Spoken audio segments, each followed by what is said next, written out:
Well, happy Monday morning to you. We've got a pretty busy day when it comes to our weather because we're tracking some showers through the Willamette Valley this morning, but we also have a really foggy conditions as we look towards the Umpqua Basin. And as for that rain, it should be drying out a little bit later into today, but we still are going to be dealing with below average temperatures heading into the next few days. Now, currently, when we take a look outside, the lowest visibility in our area this morning is in the Umpqua Basin. So Roseburg has a visibility at a mile this morning. That is very dense fog. And Canyonville is currently seeing visibility at a 1.75 miles. So definitely, if you are along the I-5 corridor, traveling again south, you want to use the extra caution this morning and definitely keep the low beams on and leave the house a few minutes earlier.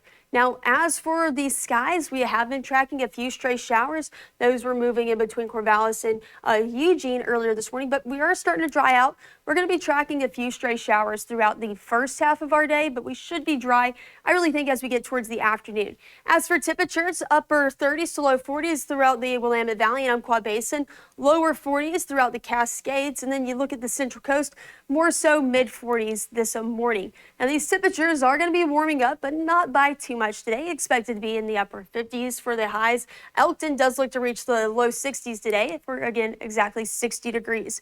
Now, as for rainfall, we've seen a lot of that along the Cascades over the past few days this weekend, where we had that atmospheric river bring us a lot in the way of rain.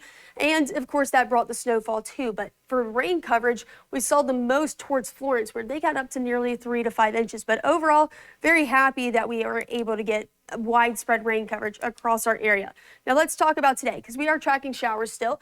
Those are going to be pushing through a little bit later into the morning, but by lunchtime, I expect a lot of us to be drying out, and we should be seeing temperatures back into the low 50s.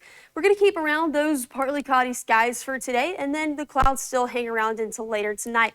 Let's talk about rain over the next 7 days, because we are going to continue to track that.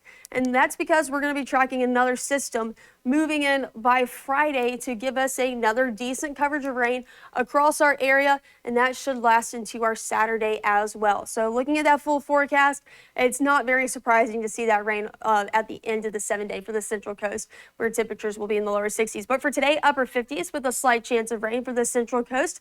The Umpqua Basin has been dealing with dense fog conditions this morning. That will persist. Highs today in the Umpqua Basin in the upper 50s, but upper 60s for tomorrow. And then we check out the Cascades, definitely a bit cooler, low 40s for the high today, but we'll be tracking rain heading into Saturday, and temperatures tomorrow are going to be warming up eventually into those upper 50s. So a bit of a warm up is on the way for us, and that is going to be true for the Willamette Valley as well, as we have the upper 50s today, dealing with those showers as you head out the door this morning and into really the beginning of your lunchtime, but we should be drying out by later today. But highs tomorrow are in the mid 60s, and then we look towards Friday, and that's when we're going to get that rain chance returning for us, and that will be cooling us off once again.